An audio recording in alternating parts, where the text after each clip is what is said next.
también por su canal de YouTube. El contacto lo tenemos con Fernando Armañague, que es diputado nacional y también de la provincia de Mendoza, mandato cumplido. Hacía varios tiempos que no hablábamos con él y bueno, ahora vamos a aprovecharlo.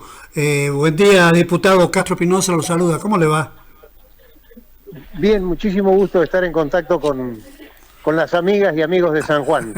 Igualmente, doctor. Bueno, hoy tenemos un tema especial que tiene que ver con la cuestión interna del radicalismo, es así, ¿no?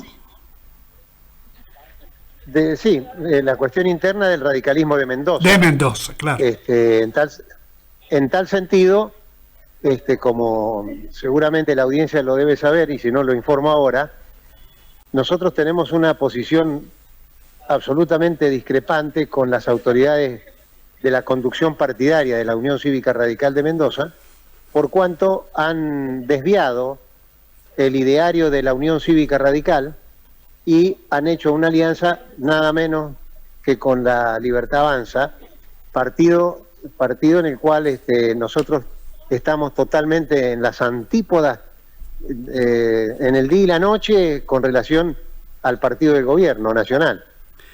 Ya el radicalismo había hecho alianza cuando nominó a Julio Cobos de la Unión Cívica Radical, que fue también gobernador de Mendoza, diputado nacional, y eso tampoco satisfizo al menos a los dirigentes radicales de Mendoza, ¿no? Pero, por supuesto, eso no fue nada. Es decir, yo recuerdo el Cristina Cobos y vos, claro, que fue nacional, digamos. Sí. Y bueno, uno de los mentores de ese acuerdo fue el actual gobernador de Mendoza, que hoy ha hecho el acuerdo con la Libertad Avanza, con Milei, que no tiene nada que ver el aceite con el vinagre, pero bueno. Y después, colmo de males, después del Cristina Cobos y vos, vino Gualeguaychú. Claro. Con Mauricio Macri, que también no solamente defraudó las expectativas de los argentinos, sino que también contribuyó y mucho a la pérdida de identidad de la Unión Cívica Radical, de la cual nos encontramos actualmente inmersos en una grave crisis que por supuesto es nacional, porque el partido es nacional. Ustedes aparecen como los más sensatos dirigentes radicales que han sabido defender y tiene acá sus adherentes, como el caso particular de Carlos Quevedo Mendoza, que siempre primero nos vinculó con usted, pero además seguimos sosteniendo este contacto porque nos parece central que no se desvíen las cosas, atento a la historia de un partido radical que está por encima de otras fuerzas que han venido después, ¿no? No, pero por supuesto, y además Carlos Quevedo Mendoza siempre ha sido un dirigente coherente, fiel a la Unión Cívica Radical, nunca se desvió, nunca se torció. Como también muchos otros dirigentes también de la provincia de San Juan y del país, ¿no? Claro. Pero lamentablemente la conducciones tanto nacionales como provinciales cayeron en manos de personas que no tenían diríamos, no solamente la identidad, sino la formación que se debe tener para ser radical. Es decir, para ser radical, usted piense en el guardapolvo blanco, para ser radical usted piense en la educación pública, para ser radical piense en el artículo 14 bis de la Constitución, que fue Crisólogo Larralde, el inspirador de las jubilaciones y pensiones móviles. Hoy, lamentablemente, tergiversadas y bastardeadas por el señor presidente de la Nación, Milei, piense en una altiva conducta internacional con don Arturo Illia, piense en el mayor presupuesto que tuvo la educación argentina en el siglo XX y en el siglo XXI, que fue también con don Arturo Illia, el 25% de los gastos iban a educación. Claro. Que en realidad no eran gastos, sino inversiones. Es decir, el radicalismo cuando estaba en el gobierno ha sido un gobierno progresista, con los derechos humanos de Alfonsín, con, en fin, todo lo que hizo por la democracia Alfonsín. Claro, pero merced a ella, hoy que tanto despotrica el señor Milei contra Alfonsín y contra el radicalismo, merced a ella ha podido ser presidente de la nación, porque si no estaría quizá, no sé, disertando con su amigo Trump en alguna universidad norteamericana que le pague los viáticos. Bueno, y la hermana que estaría a lo mejor vendiendo torta por ahí. Claro, un par de observaciones a usted que fue diputado nacional y provincial y su condición también de hombre del derecho. Es lamentable lo que está sucediendo al país. Por un lado, esta manera de quitarle los remedios al sector pasivo de una manera autoritaria, impiadosa y sin ningún sentido. Tan es así que a lo largo y a lo ancho ya se están implementando o se están planteando denuncias penales, habida cuenta de la falta de explicación y de, digamos, de coraje para decir, che, hago esto porque me parece que está bien. Pero acá no es cuestión de parece que está bien. No le podés quitar a una persona que ya le estaba dando algo sin fundamentar por qué no se lo das. Me parece a mí con todo principio, ¿no? No. Es que ahí está el tema. Nunca en la historia de los presidentes argentinos ha existido una persona ya ni siquiera mal educada, mal aprendida, con un lenguaje soez, procaz, que llega el insulto a las personas, que llega el insulto a los dirigentes, incluso a sus propios amigos. La verdad es que nunca, que se agarren a las piñas los propios partidarios de la Libertad Avanza en el Congreso de la Nación. Yo nunca había visto no sé, en mi vida he visto un gobierno de tales desproporciones que nunca pensó que podíamos llegar a tantos desencuentros, a tantas discrepancias, pero por sobre todo dándole el respeto a los argentinos, como usted muy bien lo manifiesta, a los jubilados, a los docentes, a los universitarios, etc., a las personas con discapacidad. Ahora, ahí, doctor, ahí le escucho mejor. Se había... Sí, yo decía eso, que realmente no ha existido nunca un presidente así que tenga este lenguaje tan barato, que se pelea hasta con sus propios amigos, a la oposición la trata de bastardo, a los jubilados como viejos orinados, a los jóvenes que se vayan de la universidad. Y encima de todo nos está entregando el país a los Estados Unidos. Es gravísima. El país no tiene soberanía y sobre todo, lo más grave, es que se ha hecho un acuerdo, el último, con el Tesoro del Tesoro de los Estados Unidos, cuando no es una entidad, digamos, no es el gobierno de los Estados Unidos, no, es una dependencia del poder ejecutivo de los Estados Unidos. Entonces, es una entrega de la soberanía, pero ya burda, asquerosa, que realmente yo no sé si la gente no entiende eso, porque se me podrá decir, bueno, pero yo lo prefiero al actual presidente y no al kirchnerismo. No, pero hay otras opciones. Yo no puedo hacer ninguna propaganda por ningún otro partido, porque yo, lamentablemente, mi partido solamente está en Córdoba, con la lista 3, Unión Cívica Radical, está en La Rioja y está en Misiones, solamente. Ahí el radicalismo va con su propia individualidad, como debió haber existido siempre. Pero bueno, hay otras opciones, no se puede pensar, no, es que si uno no vota al partido del gobierno, que nos espera el caos, como ha hecho el gobierno actual, con esa propaganda del nunca más, etcétera, etcétera, ¿no? Claro, y está correcto y acertado lo que usted está diciendo. Básicamente, una pequeña síntesis que estaba recordando, diputado Armañague, tiene que ver con lo que decía Carlos Pañi, cuando hablaba de la toma de decisiones por parte de un Trump que directamente le pegó el volante de la Argentina. Le dijo, salite porque yo tengo... Realmente, ¿no? Realmente es increíble cómo se está bastardeando esto, y tan grave que históricamente me parece, todo el mundo está recordando que es inédito lo que se ha hecho, y va a tener sus consecuencias porque el propio mercado se resiste a esto, porque no es cuestión de que vos digas, hago esto y te voy trayendo pesos argentinos y te voy dando dólares, porque no está aceptándolo nadie. Y realmente esto va a traer una consecuencia. Pero por supuesto, además, esta receta económica del señor Milei, si me dijera que es un invento del señor Milei, bueno, estamos de acuerdo, pero esto ya pasó con Martínez de Oz, con la famosa tablita, claro, pasó con Menem, y está pasando ahora lo mismo. O sea que estamos reeditando viejas recetas que no sirvieron, que no tuvieron aplicación y que encima nos llevaron al caos y a un endeudamiento feroz, que como nunca ha pasado en el país. Además,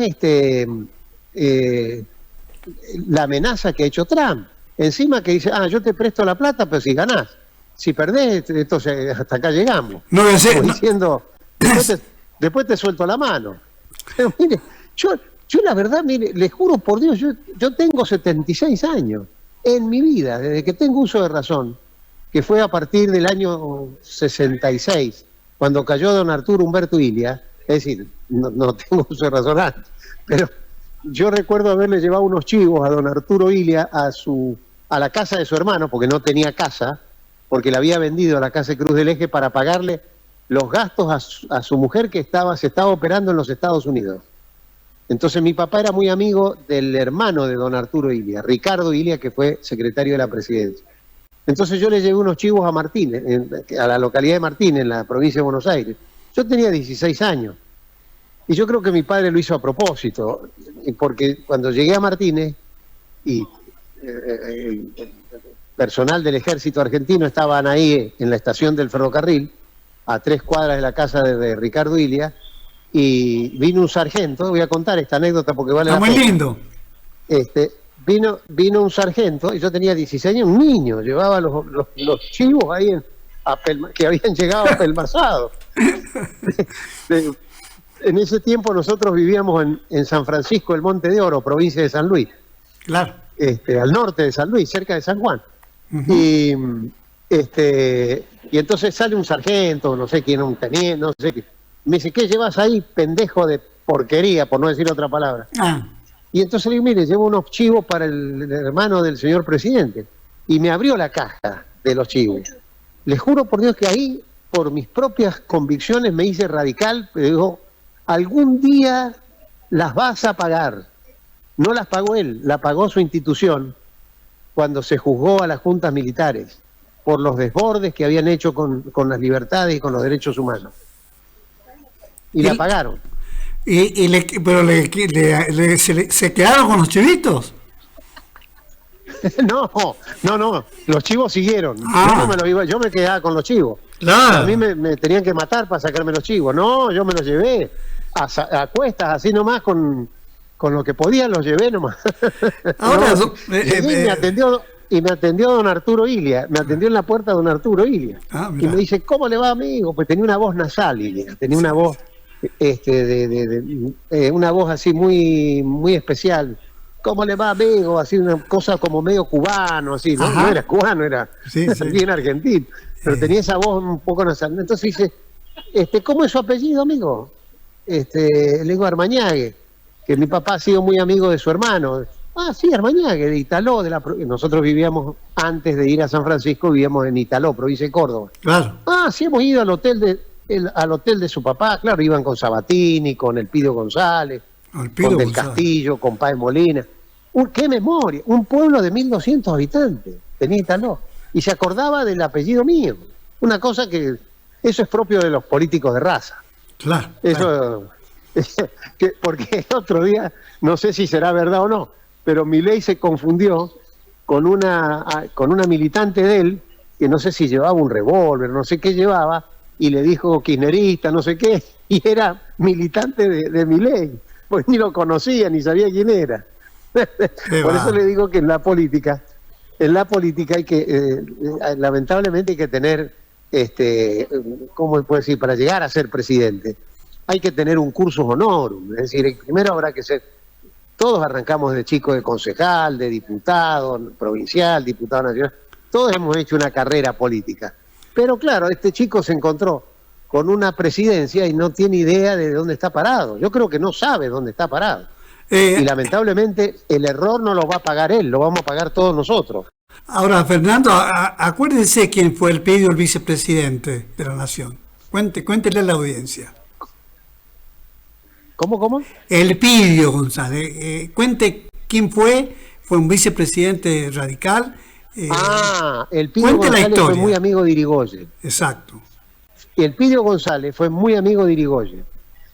Creo que se fue jefe de policía de Irigoyen, algo así. Pero después, cuando Marcelo Torcuato de Aguiar fue fue presidente, el Pidio González fue vicepresidente de la Nación. Cuando termina el mandato, el Pidio González era un hombre muy pobre. Claro. Muy, muy pobre, muy humilde. Y comenzó a vender anilinas colibrí cerca del Congreso. Bueno, y mucha gente lo empezó a reconocer como un vicepresidente de la Nación vendiendo pomadas para nuestros zapatos. Entonces eso llegó a oídos del presidente de la Nación, del entonces presidente de la Nación, Agustín P. Justo, que había estado en el golpe contra Hipólito Yrigoyen, junto con Uriburu. Fueron a las elecciones, una de las más fraudulentas que tuvo el país en el año 1932. Entonces hace sancionar una ley o un decreto, no recuerdo bien eso, donde se le otorga la pensión de vicepresidente a El Pidio González. Claro. Y El Pidio González mandó una carta que realmente vale la pena leerla, diciéndole: mire, yo le agradezco mucho, pero yo no puedo... ¿Cómo hizo, siguiendo el ejemplo del Pidio González, lo hizo Ilia? Claro. Ilia no se jubiló como presidente de la Nación, porque dijo: yo me acuerdo, yo era chico y fue a Mendoza, don Arturo, y dice: a mí me sacaron el conchavo antes de tiempo. Y dice: ¿cómo puedo tener una pensión de presidente si yo duré 2 años y medio y mi mandato era de 6 años? Me sacaron el conchavo. Dice: yo no puedo tener la pensión de presidente. ¿Por qué? Porque seguí el ejemplo de don Elpidio González. Claro. Esos son los hombres que han prestigiado al radicalismo y a la democracia. Quería que lo recordara usted. Yo, por supuesto, conocía la anécdota, pero está bueno contarlo con los detalles que usted ha hecho. Pero también le quería preguntar, Armañague, ¿cómo está viendo lo que tiene que pasar el 26? ¿Cómo está viendo el escenario nacional?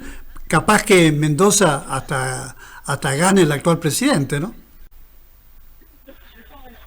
Y mire, yo creo, sí, puede ser, porque se ha unido el partido del gobierno con el de la Libertad Avanza. Yo en el Congreso del partido, con un puñadito, no somos ni congresales, pero nos opusimos terminantemente, fuimos a la justicia y nos rechazaron la petición por no tener legitimación procesal electoral, pero evidentemente se presume, pero usted sabe que las elecciones, carreras son carreras.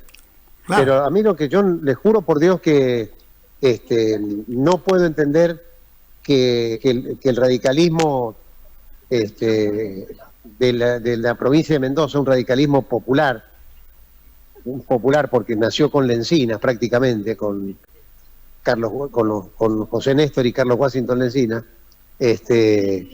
haya sido bastardeado ahora con un ultraconservadorismo aliándose con Milei. Es una cosa que realmente no se concibe, pero yo creo que ha sido como consecuencia de la debilidad propia del gobierno provincial, porque si iba Milei por cuerda separada, diríamos, con un partido propio, era probable que ganara Milei. Entonces, para que no le cuenten las costillas al señor Cornejo en la elección, queda todo confuso entre el gobierno provincial y el gobierno nacional.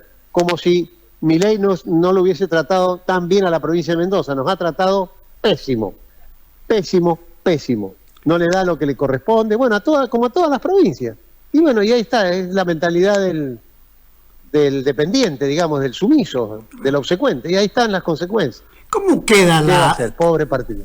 cómo queda la figura de Cornejo, que junto por el cambio, radicalismo, pro, No, un montón eso de es una cosas? confusión. A ver, La gente está confundida, la gente está absolutamente confundida, porque se ha mezclado la Biblia con el calefón, claro, se ha mezclado la Unión Cívica Radical, se ha mezclado con un partido que no existe, que es una cosa que directamente es la voluntad del presidente y de su hermana, que encima de todo hay serios cuestionamientos morales, éticos y jurídicos por la presunta comisión de delitos que todavía no sé por qué la justicia no ha intervenido como corresponde con estos sonados casos de Español de las valijas que llegaron y que nunca se supo quién las había traído y que pasaron